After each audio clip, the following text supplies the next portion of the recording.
We have Rabbi Wallerstein in the house today. This is like, really, let's hear. Woo! Yeah, this is Okay.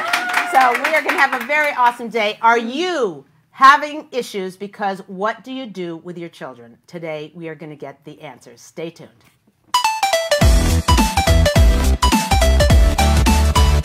Thank you very much for being here. It's a big honor to have you. It's very exciting. And we are starting right, we're going to go deep very fast. So we're going to act like we're right in the middle of the interview rather than doing a lot of weird preliminary stuff. Is that going to, okay? That's good. Okay. So the first question I have for you is, what is the single biggest thing in your mind that parents today are doing mistakes with their kids? In other words, what's the biggest problem do you see? What's the biggest mistake? What's the biggest mistake?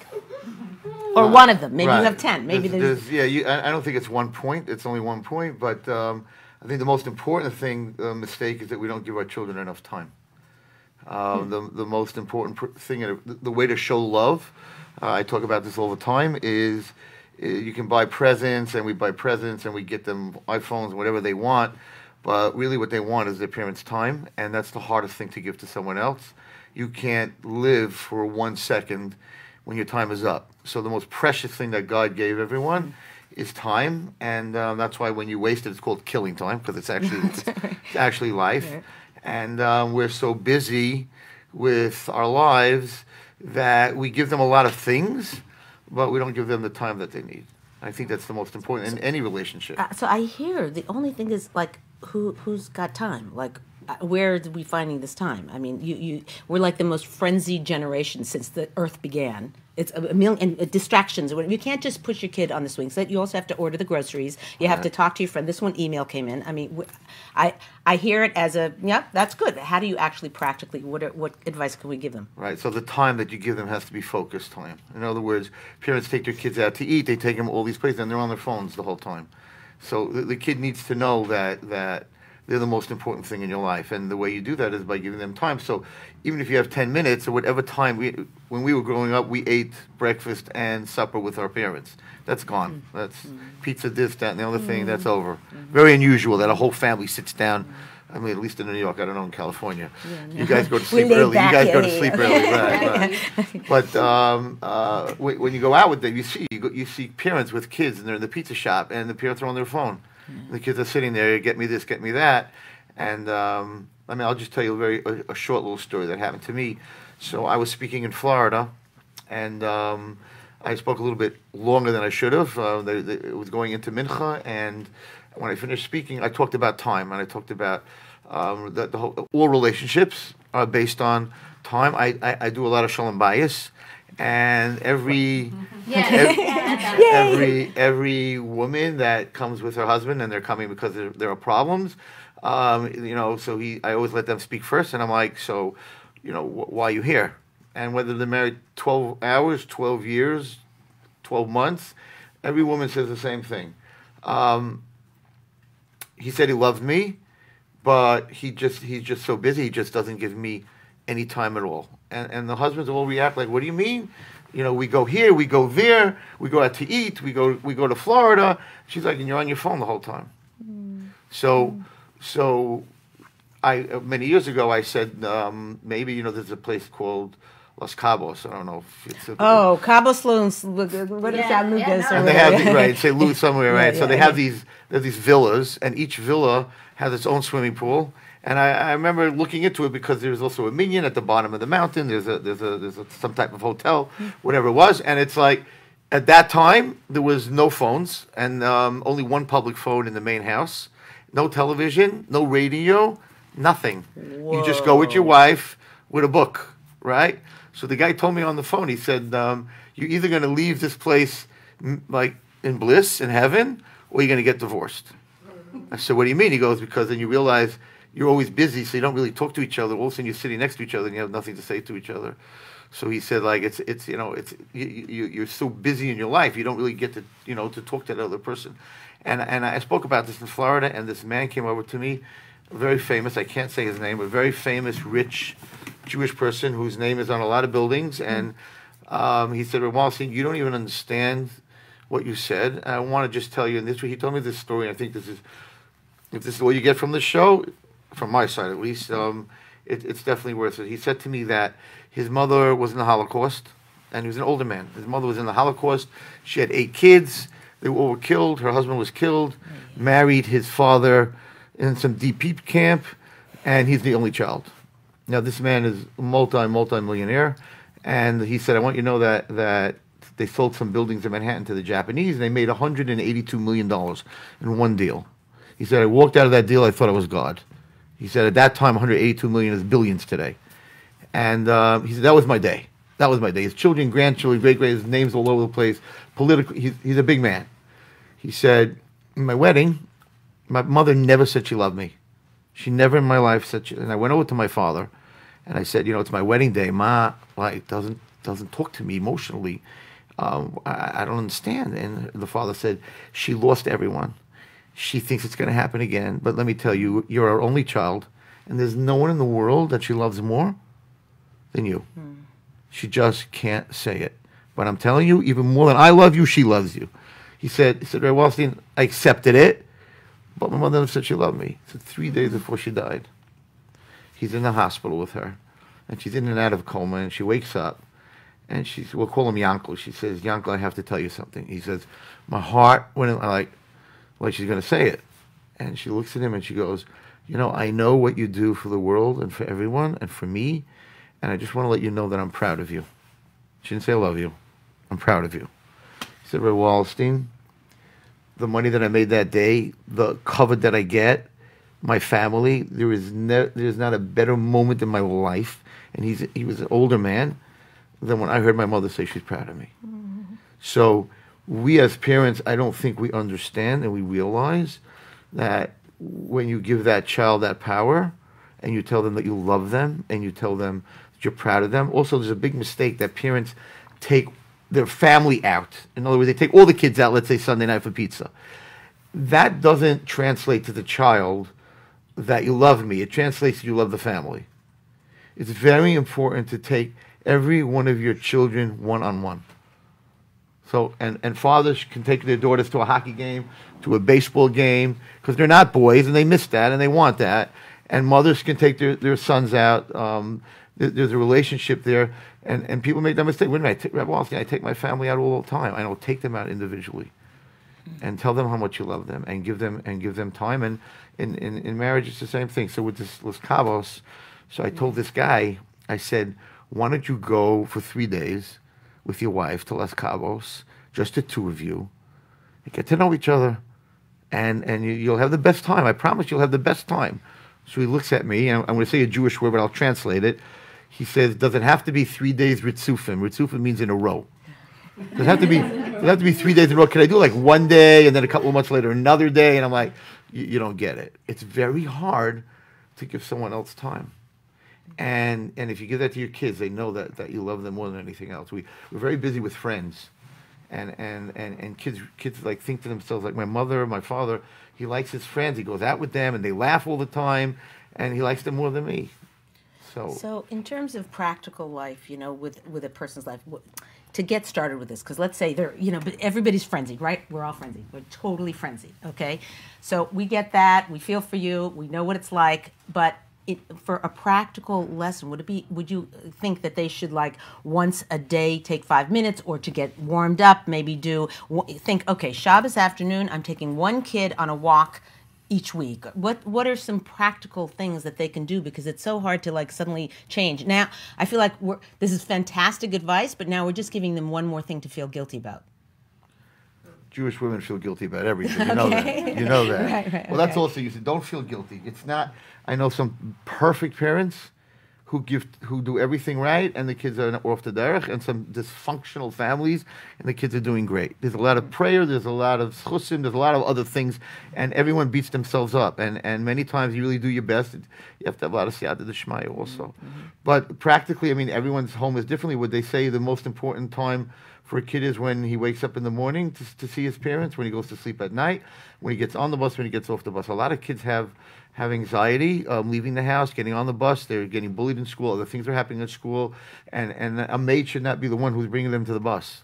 The mother, especially when they're very young. A lot of what I'm talking about is when you're very young. Because once the kid's off the derech, they're like, "Oh, now you're giving me attention because you want me to be from. Now you take me to a hockey game. Where were you when I needed you? Now you're speaking to me." And they're just very much they push off. So this is very important when they're children, and you know what, the most important thing you have in life is your kids. So when you say how to make time, you got to figure out how to make time. You dreamt about having kids. You wanted to have kids. You got married to have kids, and you can't just abandon them because you're frenzied and you're very, very busy. You got to get less busy, and the time that you give them has to be focused. And the Shabbos table has to be a happy place, and where you talk about what you did this week and what did you decide that you were going to do that you didn't do. Why didn't it happen? Positive. You got to be very, very positive. They get enough. They criticize themselves enough. Mm-hmm. So yeah, every parent is different. I don't know. There are women that work. There are women that don't work. But that 5 minutes or 10 minutes focused time. That's the word. Focused time. So you're saying, Rabbi, actually, that comment that Rabbi made about the guilt factor, women not feeling guilty, got a lot of hearts, because I think that's probably the number one thing that women feel as mothers, especially. Like, I actually had people who've said to me with kids at risk or in children that they have as risk, if only my child was sick, then I wouldn't feel guilty because it's not my fault. But the fact that my child's at risk, that's solely on me. The blame is on that. So. I had a woman, Rabbi. Thank you. It's good. And thank you for the hearts, by the way. Yeah. They're social media stuff. Okay. Yeah, Rabbi's like, what's the heart? Where's the heart? I don't see any hearts. I'm looking, but they are. Right. Okay, good. But I was speaking with a woman recently, and she was telling me that she is so heartsick over one of her children who is just completely not affiliated, not part of the family things and the activities or whatever. And she said, no matter what's going on in her life, like, I said, oh, because I actually walked up to her saying, Mazel Tov, I heard you had a granddaughter. She said, yeah. But she knows I know whatever. Right. She said, yeah. And she looked at me and she said, look, everything I do in life is tainted, is like there's this chunk taken out of it of my pleasure because I'm like, if only. So do you have some advice on helping people what do they deal say? with that? You're as happy as your unhappiest kids, right? That's what they say. Wow. I think it's the nature. I deal with women and I deal with a lot of girls. It's just the nature of a woman, Jewish or not Jewish, to take the blame, and it's the nature of the guy to blame her. So, Adam was the first one. Hashem said, "What happened?" He said, "She did it. She gave it." So it started. It started there. Has a good history. But you just have to love the kid and do your best and daven and do your best that you can. You listen. Yitzchak Avinu had an Esav. Was there something wrong with Yitzchak Avinu? And Rivka had an Esav, and what better mother was than Rivka? And you go through all the Jewish history and you see big tzaddikim, not having big tzaddikim, and Moshe Rabbeinu's two sons didn't become leaders. Yeshua became a leader. So you got to do your best. And when what Sarit was saying about someone getting sick, women blame themselves. I should have realized it earlier that he wasn't feeling well. They blame themselves for everything. They blame themselves for the Shalom Bayis. But that's okay. So Shalom Bayis said the same thing. Most of the women come and they're guilty. And I'm sitting there. I deal with some women that are abused, and I'm like why aren't we going to court? Why aren't we doing something about this? And well, it's my fault. I didn't have it. The soup wasn't hot enough. I'm like, so he had a right to that. Like, what are you saying? As a guy, I don't even understand. Like, why are you taking the blame for this? It's nature. It's the nature of a woman to, she's an emotional person and take the blame for everything. But it's not, most of the time, it's not the wife's fault. It's not the mother's fault. The kids go off the derech for many, many, low self-esteem and abuse and so many reasons. There's not, everybody would like to know that cancer has one reason. Then if I don't smoke, then I'm not going to get it. They want to know that being off the derech is one reason. So if I there's no one reason. Wow. There's really no one reason. What's your thought, Rabbi, regarding off the derech, kids at risk, and lack of Shalom Bayis in the home?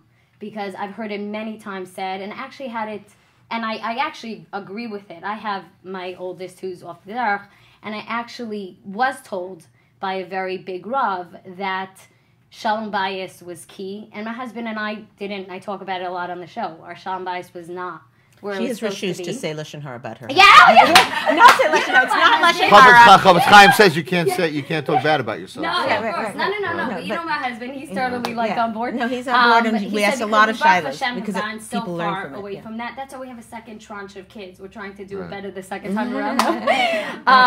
But he actually said to me that so much of that sort of like your kid veering is when parents are not in line with each other, and the kid does see altercation in the home or Not a agreeing. happy home, not a happy kid. home, right? Correct. Not a happy home, not a happy So kid. what's your thoughts in terms of that? Because I know that's kind of controversial. I don't think it's controversial. I think Okay. I think anything that throws the kid off as far as relationships are concerned. You want to have a relationship with God, but you first have to have a relationship with human beings. If we can have a relationship with God, and if he sees his parents fighting, he's starting to take sides. Which one's right? Which one's wrong? Right. You love your mother. Your father's your champion. They don't get along with each other. You don't understand it. So it throws them off. And once you're thrown off, so it could be home, it could be school, it could be another kid that's off the derech in your house. I would think Shalom Bayis is mental health. So if you're not having Shalom Bayis, you're affecting the mental health of your children. So I do want to say, because a lot of women come and say, I've been working hard on my marriage for 20 years. I've been, whatever. I really, like, we had Shalom Bayis. How did this happen? So I just want to say, for those of you who are, who feel like you've really worked hard on your marriage and you wasn't fighting and it wasn't what, there's probably a dozen reasons that created. So don't feel like it's, Right, if you have an off-the-dare kids, we can point to that. There's a lot of things that can be pointed to. I had a next question for you, which is that what do you think? The generation, everything's moving so quickly with all this technology and so forth. And you can speak a little on technology, but the main question I want to know is what do you think is the greatest challenge that parents face today? Technology. Technology. I guess that was it, yeah? No, it is because your kid's not there. No one's present. Everyone's in their phones. Everyone's in their technology. They're not present. No one's present. No one talks to each other. You have porn. You have a lot of lashon hara that goes on the chats and things like that. And go anywhere, everyone's walking around. They're looking at their phone. They're watching the news. They're watching Yeshiva World. This one died. That one died. This crashed. That crashed. Yeah. You don't live in this world anymore. You live in this little teeny one of those. One of the One boxes. of these little Apple. One of these little Apple things. So no one's talking to anyone. No one's developing relationships. There's no human being interrelationships anymore. So that I think that by far the difference between my generation and this generation is technology. We were not depressed. We were not anxious. We didn't have therapists. We didn't have medicine. We didn't have suicides. We didn't have drugs. I'm going back to the 70s and the 80s, not that long ago, and now we got suicide, depression, anxiety. We got eating disorders. We got so much going on. And no one's present. You're not present in school. One of our biggest problems, as a teacher, is all day long kids are interactive. I send you a text, I send you an email, you send me an email. I send you an email, I WhatsApp, my face, all this other stuff. Back and forth. Then you come into class, and there's none of that. The teacher's teaching, you're not giving anything back. So you get bored and you just disappear. So you're sitting there in front of the 30 And kids who are just out to lunch. No. Right. When I went to school, so there was no back and forth. The teacher taught you. Your parents told you. You didn't have a say. There was no back and forth. Now the kids come to class and like you're talking, but they want to text back. They want to answer back. Shabbos is getting killed. Chilul Shabbos is. Shabbos So is getting let's killed. give some solutions. This is too depressing for me. Yeah, what are some solutions? Some hardcore. I mean, we had a whole show about turning your notifications off. Like, okay, it's fine. You're going to check it, whatever. Don't have your phone control you. You control your phone. So turn off your notifications if you find that you are, because a lot of people are addicted to it and they didn't realize it. The people who started it they brought in all the people from Vegas with the slot machines, and they said, okay, how do you make this so that people want to stay on it all day long? And they trickle out the hearts or like that. So we know what the problems are. We just, I wish there was I talk about this all the time. What are the solutions? That's what we want. Number one solution is you as the parent, get off your phone. You cannot ask a child to do something you don't do. You can't ask a child not to drink when you're in shul drinking. You can't ask a child not to smoke. When you get to my age, you can do these things. That doesn't make any sense. You're smarter than I am. You're older than I am. And if you're doing it, I surely should. I'm stupid. I'm a stupid kid. I surely should do it. So the first thing you have to do, I have a flip phone. I don't have a smartphone. Yes. And my daughter, when she was in school, everybody had a smartphone. And she said, Dad, you got to get me a smartphone. I'm not on WhatsApp. And I said to her, I'm busier than you are. I got a lot of stuff going on, and I don't have one. So until she graduated, she didn't have one. Because I set an example. If you're on your phone all day and you're busy on your phone all day, then your kid comes on and you're like, why are you on your phone all the time with your friends? I hear women saying that and fathers saying that. Why are you on the phone all the time with your friends? I'm like, you're on the phone all the time with your friends. Why shouldn't she be on the phone? And then come Shabbos, they don't have that interactivity. So they Mechal Shabbos, a lot of girls, a lot of kids are Mechal Shabbos. Crazy. I talked about this years ago and they go to a convention, everybody was laughing. They're like, you just want to get attention. And I'm like, no, I'm telling you, you don't know what's going on. And today, a lot of kids are Mechal Shabbos from families, and they won't take a bone out of the fish. They won't flip on a light. They'll only be on their phones with their friends in Beis Yaakov. And I'm like, it's Chil Shabbos, and they're like, I'm going to explain this because Chil Shabbos means breaking Shabbos, it's okay. right? It's breaking Shabbos. It means on the Sabbath we don't use electronic devices, and they're actually doing that, doing everything perfectly. There's no shuttle. They can't sit for 26 hours with no interactivity. So I'm like, so how do you explain this to your conscience that you're breaking Shabbos? And they're like, I'm addicted, and God understands it's an addiction.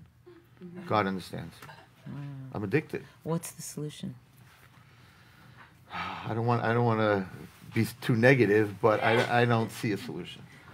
It's the communication. You can play Shabbos game. Go to the old times like Shabbos games, puzzle. Yeah. It's an hour.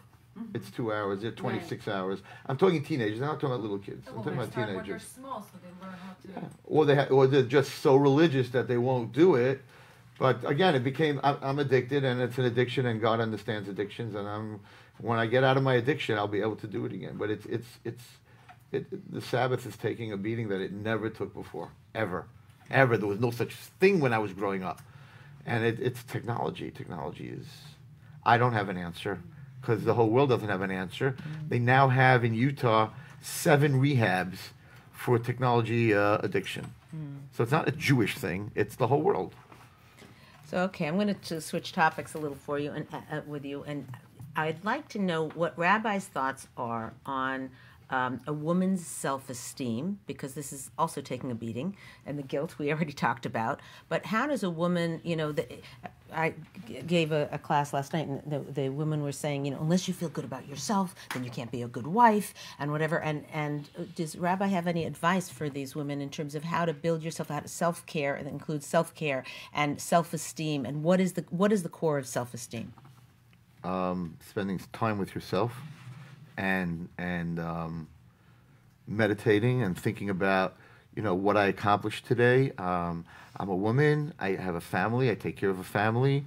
I brought children into the world, or even if I didn't, you have to look at a person has to look at what they do positive, but also, without getting depressed, look at what you did not do well that day and figure out how to change it. I do this all the time. I'm a very big thinker, and maybe I answered this girl wrong. I didn't answer the phone enough. I let people who called me, and they were emergencies, and I was busy doing something else, whatever. And you got to beat yourself up a little bit, but not that I'm messed up. And it says you're not allowed to make yourself a Russia, a bad person, but by looking at the things that you fail, falling is not failure. Not getting up is failure. Ooh, say that again. Write that onto the lower thirds. Can someone get Rabbi water? I forgot to. Can someone? I'm fine. You're fine. You're okay. Yeah, okay.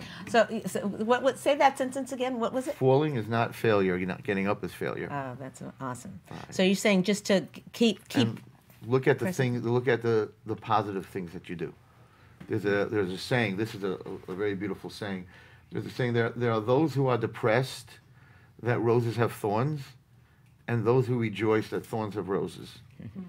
It just depends in life how you look at things. Yeah, by the way, potential, living your potential. Rabbi Wallerstein had put out a gratitude book. What was it? 4 years ago. Where basically every day you have to journal something that you're grateful for, or a bunch. It had a nice amount of space, so me, I had to fill out every line. And I had bought it, and it was at the end of the year. I remember looking back over this year of just saying thank you every night for different things that happened, and it was mind-blowing Changes to see your life. how different it made me realize all the things that I was good at or I'd done right. Or it was about you. You mean meaning things that I was gratitude, saying, like things you're grateful for the grateful husband. for. So or- it could be things that you did right, like, oh, I didn't scream at my kids today, and I'm thankful for that. It could be anything. It could be great. I found a parking spot. There was no limit to what you So it's could kind think. of like a diary of your internal thoughts Correct. of like what. But the most profound part of it, I don't think I ever told Rabbi this, was my husband would see me journal at night every so often. So he'd get curious, like, what are you writing in there? So one time I said, oh, I'll read you, a page. And he had happened to drop me off that day, so I didn't have to take the car. He's like, listen, I'll drop you. I'm going anyways. And I had written in my journal that night, thank you so much that y'all took me today. I didn't have to look for parking. I didn't have to keep going back to the meter. And that was the one you chose to read. That was the day that he had asked me. And he looks at me and he goes, no, and he looks at me and he says, no, but he looks at me and he says, wow. You care. You didn't, care. No, you didn't even think of me like that, but you really felt that. I didn't sit there after you dropped me off and said, oh my God, thank you so much. You're saving me from parking. And who expresses all that? You never So do. how does that shift you?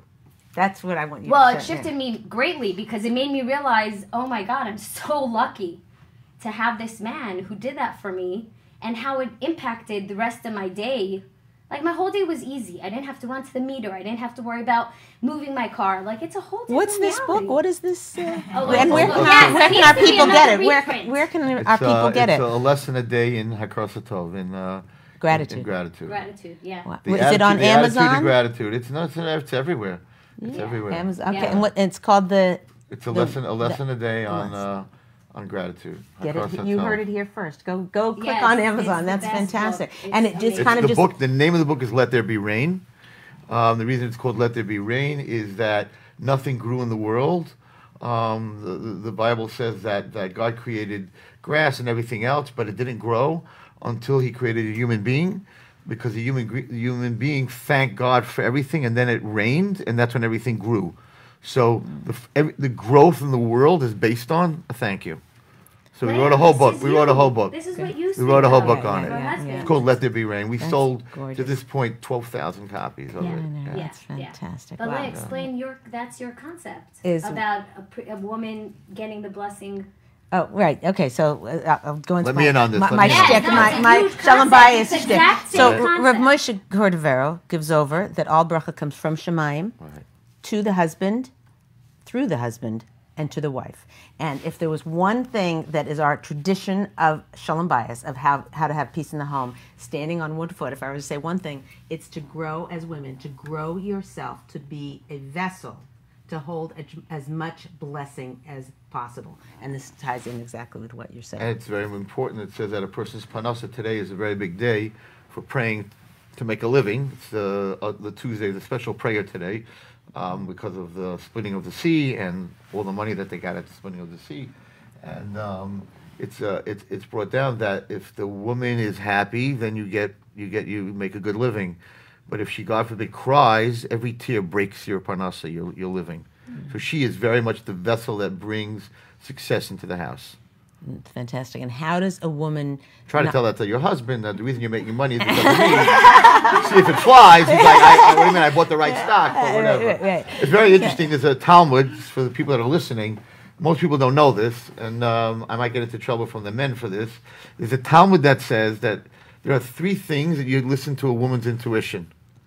One is who your friends are. So guy comes home and says, I met this guy in shul. He's amazing. He's cool. He's this, he's that. You're like, okay, invite them for Shabbos. He comes for Shabbos, and then what's the Shabbos? Saturday night, you tell your husband something about him I don't like. He says, what's wrong? I don't know. I don't like this guy. It bothers me. The Talmud says, listen to him. He's no good. Mm-hmm. That's one. You're hearing this, ladies? You hear? Write this down. Two. Husband comes home and says, I want to invest in this field. I want to invest in this business. Right? I want to buy this building.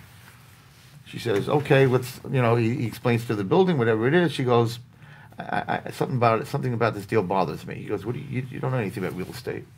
I'm in this for 20 years. What do you mean something bothers you? She goes, something about this bothers me. I don't like it. He's like, but you don't know anything about it. I know. I'm just telling you not to do it. I can tell you that happened with me. When we got married, I was in the business, and I wanted to go into stocks to buy certain stocks. And my wife said, I don't think you should buy those stocks. I'm like, ridiculous. What do you know about stocks? I was studying stocks, ups, downs, puts, the whole options. I knew everything. I said, what do you know? She said, I'm telling you, buy real estate. Don't buy the stocks. And I bought the stocks. I got killed. She's sitting right There you go. here. Listen to your wife. And had I bought real estate, Studio. I'm going back 42 years ago, had I bought real estate, you'd have a nicer studio. There you go. For sure. Okay, what's for the sure. third one? We're on And our the third one is where you should live. Very interesting. So you go to this house with your wife, and you're all excited. It's a gorgeous big house on this block, and you love it. And you walk through the house, and you're like, wow, look at this. They have a studio, and they have an indoor movie theater, and they have a pool, and you're all excited. And she's got this face on like bad energy. I don't like this place. It's not good. What do you mean it's not good? What energy? You became an energy lady? Like, what, you're a Cabela, right? And she goes, I don't like it. The Gemara says, listen to her. 3 things. Even if it makes no sense, she has intuition. I had a woman approach me last night at the class, and she said, we're building a house, and I want it this way, and my husband wants it that way. What do I do? Because, she said, I'm very into the details and whatever. He's like, he wants simple or whatever. I know every time I look at the counters that are just like, they're not even that much less expensive, but they're just, she asked me, is there a thing that a woman should pick the decoration? So I'm asking Rabbi his thoughts on that. I think that's something you should definitely listen to your wife, because that's her field. That's pretty things, nice things. I made a comment in the 5 Towns a few weeks ago. Got a lot of reaction, and I'm definitely going to get a lot of reaction on this show. Yeah, well, you already got ton. By the way, it exploded with hearts. What I'm about to say is going to get a lot, and you probably will not agree with this. Okay. But, Good. We like that. We like that. There we go. When I made this comment, and I really believe in what I'm saying, I don't have your experience. I'm 42 years teaching kids, and a lot of these kids are married. I deal a lot, and my wife will tell you, there's not a night in my house that there's not couples, and I'm talking to them and working with them. I feel, from my experience, you take any man, who's how do you say Bal Midos in English? Good character traits. Yes. Good character traits, and take any woman with good character traits, and they could be married and live happily ever after. Okay. Because the problems in marriage is, there's a saying in English, there's no I in us, just you, on the vowels. There's no letter I in us, there's just you. Oh. The only vowel is you, yeah, right? yes, So okay. there's no I in us, just you. Yeah, uh-huh. When a person has these character traits that it's not about me, and in fact, to the place, and this is the epicenter of what of a marriage is. Okay, everyone asks what's marriage, and I was talking about this with my wife many years ago, and I said marriage is sacrifice, and that's a terrible word. It sounds like you bring her up as a sacrifice, right? No, maybe she's bringing you, So, Rabbi. right. You're bringing each other. You're both on the mizbeach, right? So you're both on the altar, right? That's why it's called an altar, right? There you go. That what makes my wife happy, what makes her happy, that's what makes me happy. In other words, seeing her happy makes me happy. And the wife, on the other side, seeing my husband happy, that's what makes me happy. If those two people, I don't care, he's tall, she's short, blonde hair, blue, all this other stuff. If after you get married, that's all attraction, and I think that you need attraction. That's important, but that's not what keeps the marriage going. Because he gets older, she gets older, a lot of things change. But if the guy, it's not about him, it's about the other person, that's just the kind of person he is, and she's the same way, it's going to be an amazing marriage with amazing children. And my example, my wife might not be happy that I'm saying this example. We as men do not understand women. You know that, right? We understand, right? Okay. Ladies, by the way, share this show with your husbands. This came from the rabbi himself. This is for your husband, but I'm about to say, women. no, we all know that, and women don't understand men. Yeah. And you have to add that? No, we don't understand. We don't understand each other. You don't have to understand. I don't have to. If someone comes to me and they need help, or I want to help them, I don't need to understand them. If they want help, I'm here for you. we'll get to understand each other through the relationship. But right away, I don't need to understand. I just need to understand that you need something. So my perfect example is Bloomingdale's in New York, right? I'm with you. So, okay, go ahead. What is it? So I have these students that come to me, and I give them a chassan class just before they get married, marital class for men. And Bloomingdale's has these dressing rooms, and they're very smart. They built the dressing rooms far away from the cashier, so that on your way to the cashier, you pick another 10 dresses. You know, they everything has a reason, right? So first of all, women don't realize that when you especially when you're newly married, you go shopping with your husband. He doesn't want to go shop. He's not into that whole trip. It's all right. We as men, we walk into a store, we try on one suit, size 42. We buy the suit, then we say, "Give me a blue one, a brown one, a gray one, a black one." I'll take same size. I'll take 4 pairs of socks, a pair of shoes. The ties were a little more picky, but the salesman always. 20 minutes, I'm out. I'm just for the year. Women, they don't even want to buy anything. They just want to shop. It's a whole different world. So you see these guys walking around, and she takes the hanger, and women don't realize that we're not coat hangers. And you see these guys walking around, the blood in your fingers stop. Right? You got 8 hangers on your 2 fingers. You're walking around like this, right? And you finally get to the dressing room. So there's a couch there, right? All the guys are sitting on the couch, fast asleep, like out. And she comes out of the room. How do I look? Wow, it's amazing on you. And then he goes back to his football game, whatever it is. And you want your wife, because you made a deal. We're Jewish men. We make deals. So like if we go to Bloomingdale's this Sunday, next Sunday the football game, the guys are all coming to my house. We make a deal, right? But we're thinking in our head, if she doesn't buy anything, right? Then you're stuck because the deal doesn't work. And she's going to be like, "What do you mean I didn't buy anything? You're not going to football next week," right? So you pray that she's going to buy something. So this guy tells me that, first of all, he got into big trouble because while she was in the dressing room, he went downstairs. They had a sale on men's ties. And he didn't want her to know that he bought a tie because then it becomes his trip, right? Oh, then he's so good. Right, then he benefited.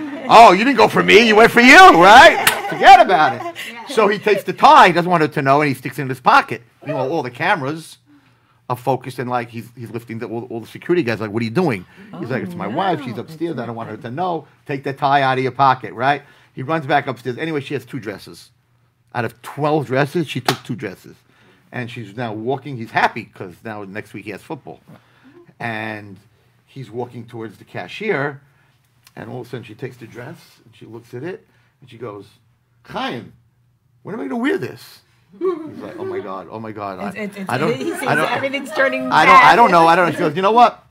We don't have any bar mitzvahs. We have no weddings coming up." She hangs it up. He's dying. She has 1 dress, right? And they're waiting online. And now, I don't know why women do this. Now she looks at the price tag online. And she goes, "Wow, you know what? If we wait, it'll probably go on sale. And then I'll get it online 10% off. And then, and she hangs it up. And he's dead. He's dead. He's devastated. He has a tie. Forget it. He's not going to buy the tie, right? So I spoke to him. He said, "We were out there for 5 hours. She didn't buy anything, Rabbi, teacher." I said, "Was she happy?" He said, "She was in heaven." I said, so that should make you happy. It doesn't matter whether she buys. Like, if she wants to put, like you just asked me the question, moldings, right? Even if you don't like the moldings, if she smiles and she puts them up, she says, "Isn't that gorgeous?" And she's all lit up and she's all smiley. If that doesn't make you happy, you have the wrong relationship. And if he's sitting watching football, and I have girls are like, I don't understand. They're taking their heads and knocking them in the ground. People are bleeding, and these guys are cheering. I'm like, I know. Is your husband cheering? Is he happy? That should make you happy. He goes to learn the daf. He comes home, feels fulfilled. Don't rag on him. If that's what makes him happy. If that doesn't make you happy, there's something in this relationship that's not right. It's 100%. What can they do about what is wrong? I mean, how can they figure out what is wrong in the relationship that's making them not happy when he's I think it's the person's traits. Someone else being happy, making you happy. It says in the Talmud that people would much rather go to a funeral than to a wedding. That's what the Talmud says. Everyone goes to a funeral. Nobody says, oh, too many funerals today, I can't go, right? Weddings, the whole week, so many weddings, I can't. So the Talmud asks why. He says, because you don't want to rejoice with other people. You go to the wedding, you're like, my daughter's not married. My niece is not married. Look how happy they are. We have this. So you're like, but when you go to a funeral, you're like, oh my God, someone died. But thank God no one died by me. So it's a subconscious thing. Like you run to the funeral because they're unluckier than I am. Talmud says this. So it's a human trait. It's something you have to work on yourself. That to make someone else happy, especially your spouse, to make someone else happy will make you happy. So I said at this in the 5 towns, I said if the girl is like that and the guy is like that, the rest of it's not important. They were like, no. So some people said I didn't understand that point. That you said we wouldn't be unhappy if you said they both have good character traits. They'll have a happy marriage. What's the controversial part? They feel there's so much more than that. There's so much. I said any guy and girl could get married if they both have great traits, and they're like, you cannot say that. Oh, you mean you cannot all the say, other things? Right, you cannot just say any guy and girl can get married. She has to be blonde. She has to have money. She has to have a father-in-law. She has to have this. I'm like, then you're not getting married for the right reasons. Interesting. Wow. But they said you can't get up and make a rule like that. That just because both of them, because they were telling me that I know 2 people that have very good traits, but the marriage is not working. And there was a therapist there that said there's certain chemistry and there's certain traits and that even if you, and I'm like, no, I'm sorry, I don't care what, if your happiness makes me happy, I'm going to do whatever I can to make you happy. And again, it can't only be one, it has to be both. Otherwise it's abuse. It's not fair. I hear if everything you do, I will do anything for you to make you happy, and you will do nothing for me to make me happy. Right. It's not gonna work. How do parents raise children that have the kind of character traits you're talking about? The good ones or the bad ones? No, I'm saying you said if you have 2 people others, with good, to raise them to think of others, to not be so self-centered. We're in this me generation. You know the rule. Set an example. Everything else doesn't mean anything. I know you wrote a book on marriage, and I think it's amazing. But if you don't give the other person time, this book can go with the chametz. It's not going to do anything. You can read this from day to tomorrow. If you don't give the other person time, then all the books and all the speeches and everything, and I'm not ragging on you because, but if you do give the other person time, then you need a book on how to give a person time and when to give a person time and when to give yourself time. So can you tell us a little bit about, everyone's now this big hot thing, date night, right? Date night. So if your dates were good when you were dating, of course. I'm saying a married couple, they're married 23 years, whatever. Life got so crazy, they don't go out once a week or once a month. They don't do date nights. And so a lot of people are interested in this date nights. The issue is that there's 2, and we deal with this a lot, there's 2 kinds of things that can happen on a date night. Either you can go and just kind of schmooze and have a fun time, which is important in the relationship, or you can go and talk about Yankee, whose school is in. You disagree on, you can have a whole... That's not a date night. Yeah. You didn't do that when you were dating. Yeah, that's true. Just the opposite. So what do you have and one of the big things in dating is that when you're dating serious, they're like, go and have a date just having fun. Just go, if you're go talking play about ball. how many kids you want, right? You can't keep doing that. Right. So that stuff you could talk at home. The date night should be going somewhere and just have where she loves to go one time and where you love to go one time and we both love to go one time. I think it's just spending time. No, don't talk serious. Don't, because you're going to end up fighting on your date. Right. That's not a good date. Right. So just go and what did they talk about? You said you had this couple in Cabo, whatever it was.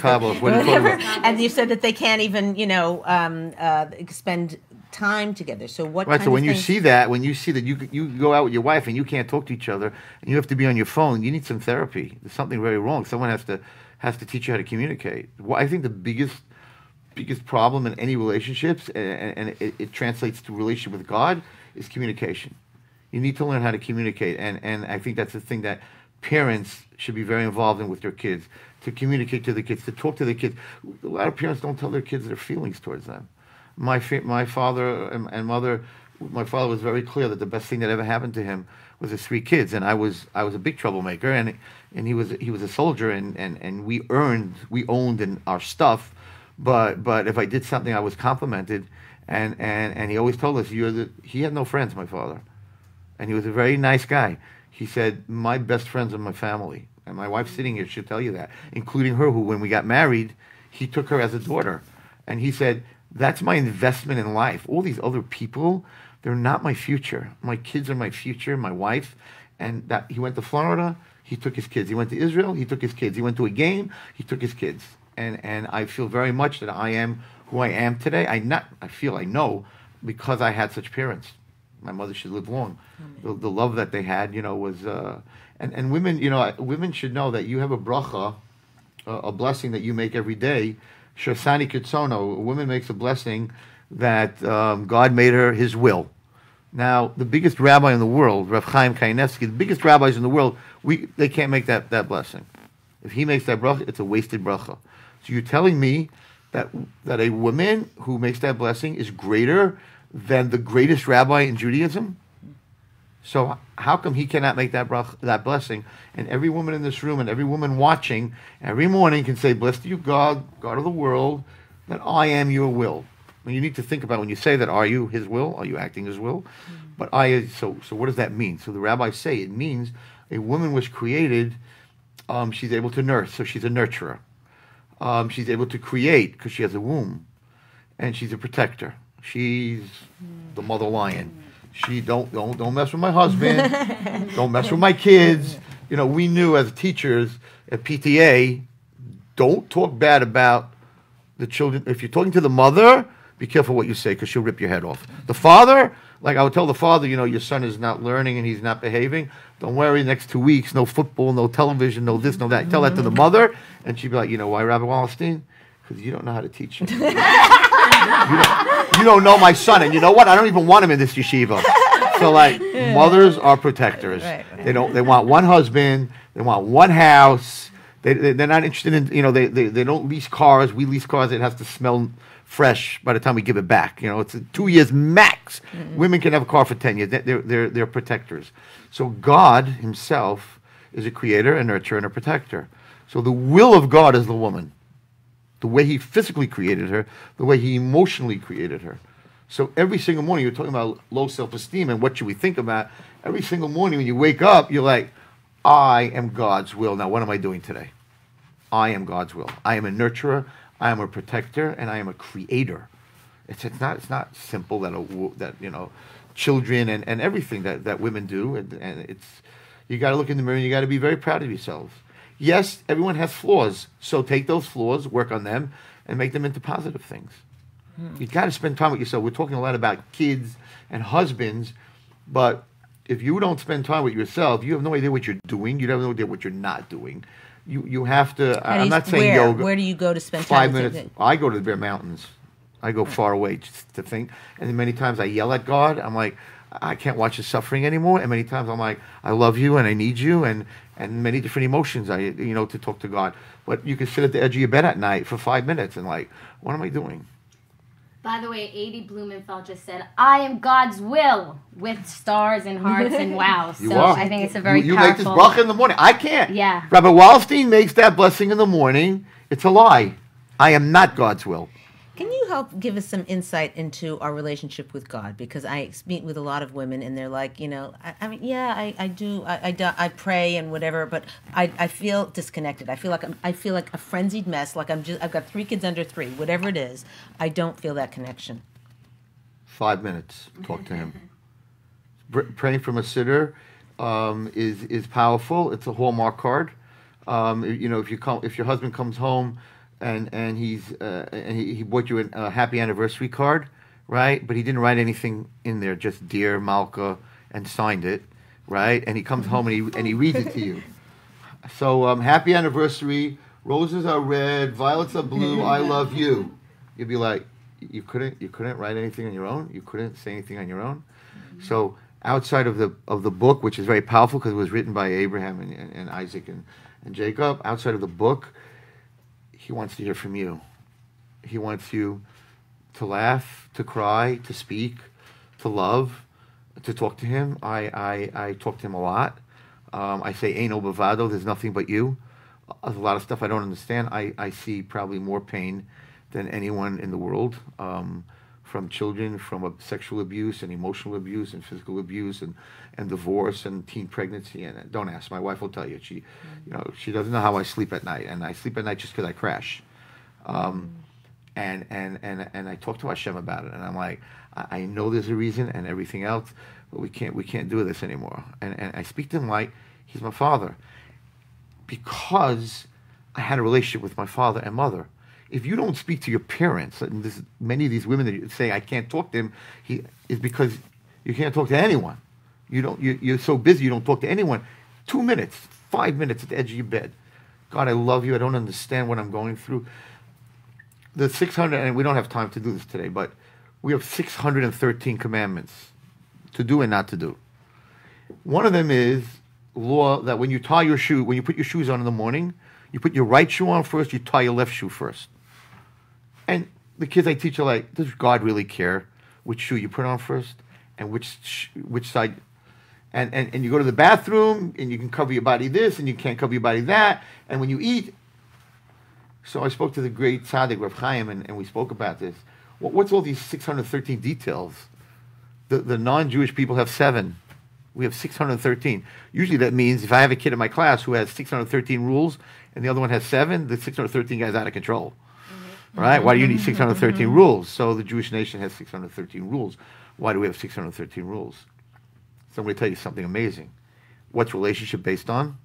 Time. God came up with 613 ways to spend time with you. When you tie your shoe, He is there. Powerful. When you tie your shoe, He is there. When you put on your jacket, it can't have wool and linen. Wool and linen, who cares, right? He is there. He came up with, you're in a field, you're lending money, you're a woman. Shabbos is the date. It's the 26 hours that we're together. So there's a lot of details in the date. I'm with you, everything. You eating fish, I'm with you. You're sleeping, I'm with you. He came up with 613 ways to spend time with us. So that means He loves us, not because He gave me fruit or money or a house. That's things. He says, whatever you do during your day, you want to talk, you pray, I'm talking to you. You learn, I'm learning with you. You sleep on your right side, I'm sleeping with you. He is there when man and woman are together physically. He is there. There's laws and everything. It's not rules. It's not a religion. It's a relationship. And I talk about this all the time. It's a relationship. And that's a marriage. It's like when you call your wife in the middle of the day for no reason, that means you love her. Like, why are you calling me? And Jewish women are always like, so what'd you do wrong? Why are you calling me? Right? Usually it's the men. What did you buy? How much money did you spend? No. When a guy calls you in the middle of the day, hi, I love you, you're like, uh-oh, what's going on? You having an affair? You having an affair? Like, what's going on, right? Yeah. In the middle of the day, at 12:30, 1 o'clock, there's a prayer called Mincha. In the middle of the day, you walk out of your office, and you're like, hi, Hashem. It's like, wow. You're talking to me in the middle. That's the most important prayer, because in the morning, okay, you said good morning to your wife. At night, good night. But in the middle of the day, you dropped everything and called me for 15 minutes. It's a relationship. The whole thing is a relationship with God. And women are better at relationships than men. So women pray, they cry, they pray. They're much more connected to God. If they're not, there's something wrong. And you'll find many times that her parents, she didn't know how to communicate with her parents. So if you communicate with people, and that's why we're having a lot of problems with God today. Because kids are not communicating anymore. So now I want you to go in the morning and talk to something you can't see. And all day text back. Right. And all day long you do see. You're on a phone that you do see the whole time. It's a very big disconnect. Rabbi, you got an ID said, I can relate, create a relationship, you want to feel connected. She said, wow, so inspiring. And you did get one question. How often does a couple have to go on date night? Does it have to be once a week or? Once a week would be amazing. Once a week. They should want to, not have to. Whoever said have to? Have to. We have a problem. We have a problem. We have a problem there. Right. You know? We have a problem. We should want to. And again, leave your phones at home. I have to tell you that I have a student. I talk about this a lot, relationships, and he told me that he came up with his wife a rule that the phones don't go into the bedroom floor. They will not bring their phones up to the bedroom floor. So everything stays in the first Everything floor. stays and in the the bedrooms kitchen. are upstairs. When and you they go get- up to sleep at night, there's no phones. You're in bed with your wife. You're on the phone. Like the first thing you do when you wake up is, do you have any messages? You went to sleep at 3. You got up at 5. Like, who do you think you had a met? Right. The first thing you do is you look at your phone, and the last thing you do before you go to sleep is look at your phone. It used to be you looked at your wife, you looked at your kids, you went into your kids' room. Now you're looking at your phone the whole time. Yeah. So AD true. said if someone didn't have good communications with parents, what do you suggest? How do they form that with their husband? It's very hard. They have to get help. How to communicate. There's a lot of communication coaches and everything. You have to learn how to listen. You don't have to learn how to talk. Most people. There are people that have to learn how to talk, but you have to learn how to listen. We have several really good shows on it. Go back through our Lamb, history. the show on Lamb. The that show you on did. Lamb, and just go back. It's www.ladiestalkshow.com, and there's 100 different shows there. We have several on communication. And you don't have to be right. I have a class on that. You don't have to be right. You know what? Because after fighting a whole night, and now that you're right, so what did you do? I told this to guys. So now your wife is walking away. I lost. I'm a loser, right? And what did you gain? You know what? Sometimes, even if she's wrong, because you have other information she doesn't have, make her feel like she's right, and she walks away like, I'm right. Again, it goes back to, if she feels good, I feel good. You don't have to always, in women also, you don't have to always be right. Do we have another minute? Yes, I wanted to Right. have enough time to talk a little bit about the ranch. Is that where you're Right. about to No, I go? just want to say one more thing. Okay, say one more thing, and That's then we'll very, get to that. very, Okay. very important. Okay. I'm going to say it very fast. Rabbi Lamb, who's a very close friend of mine, he's a speaker, and he told me that he came into that car to go speak somewhere, and the rabbi that was in the car said, "Did you get the bracha from your wife?" I said, a blessing from my wife? He says, "Yes, I don't give a class unless I get a blessing from my wife." So he went back. He went inside. He said, "I need a bracha." She said, "What'd you do wrong?" Like whatever it is. Then he came back, and she said, "So how did it go? I gave you a bracha. How did it go?" He said, "It wasn't so great." She said, "Even with my bracha, it didn't help." But it's a big thing to give bracha. I do not give. My wife is here. I do not give a share ever anywhere until I call her and say, "Give me a blessing." She says, "You should have a good." It's very important. Why? Because we as men, right? I enjoy what I do, but I leave her. She's home alone. She's sitting in her bed, and I'm giving her class. But if she gave me the blessing, then she's invested in that class. I talk to Hatzalah members.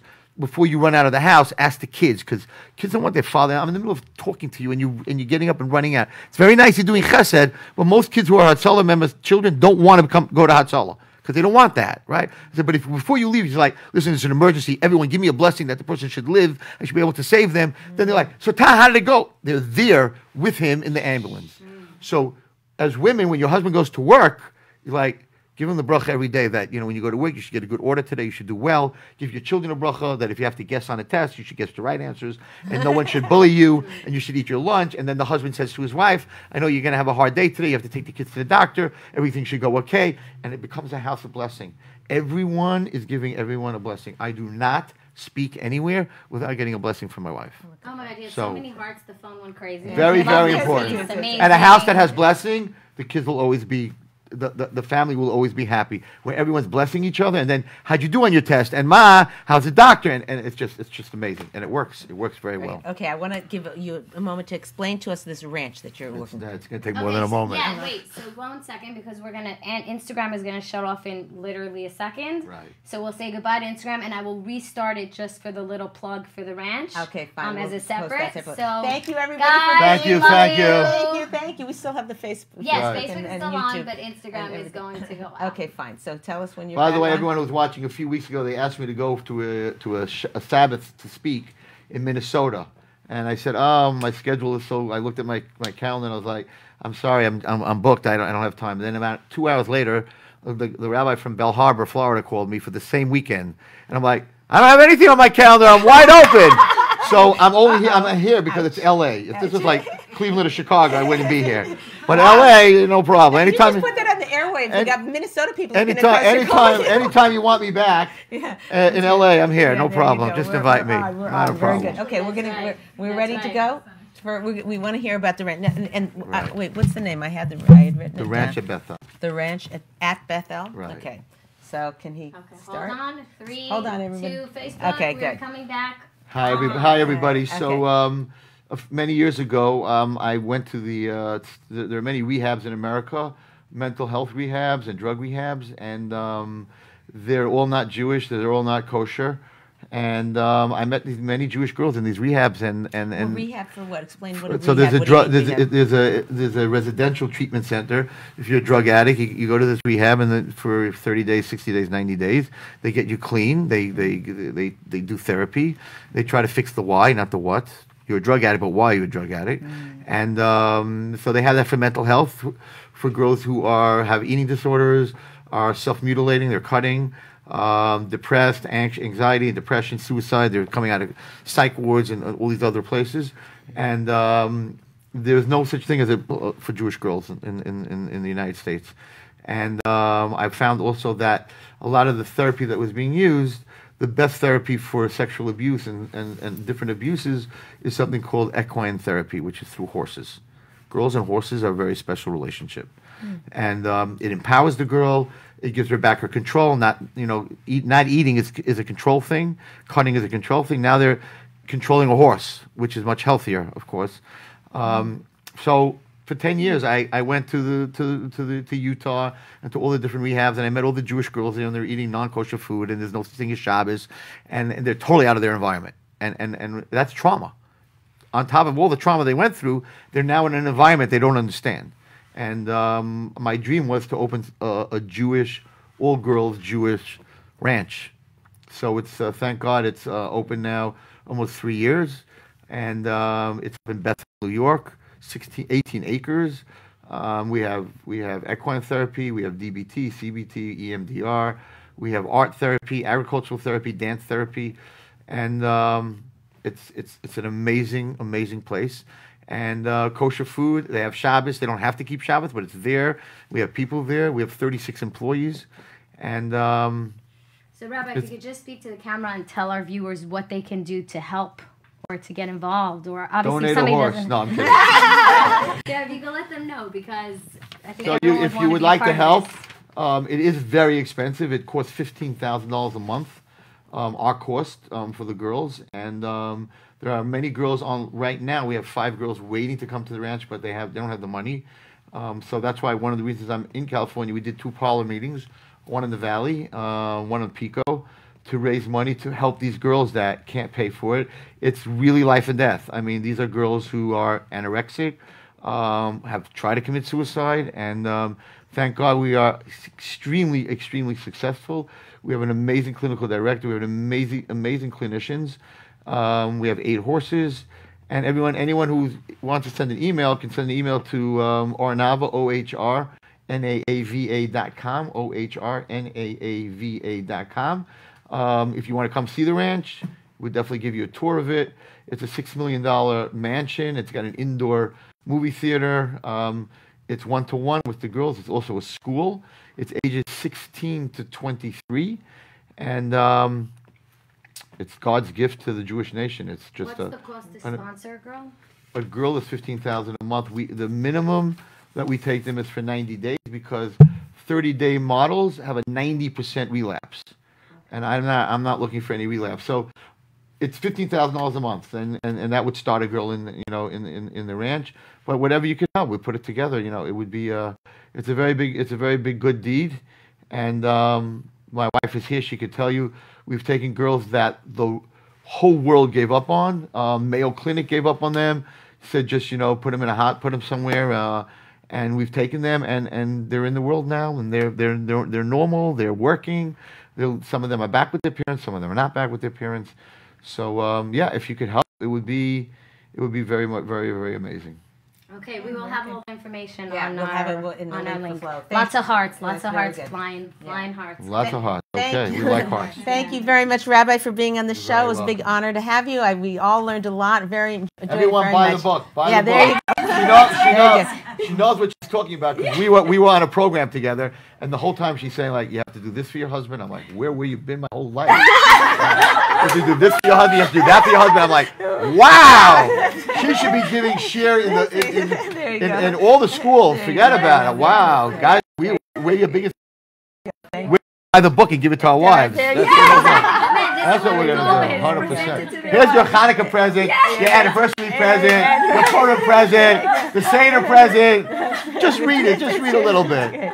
She's good. She's good. That's Anyway, great. Okay, thank be you very much. proud. You're a Sonic Thanks, Rabbi. Kitsono. You're God's will.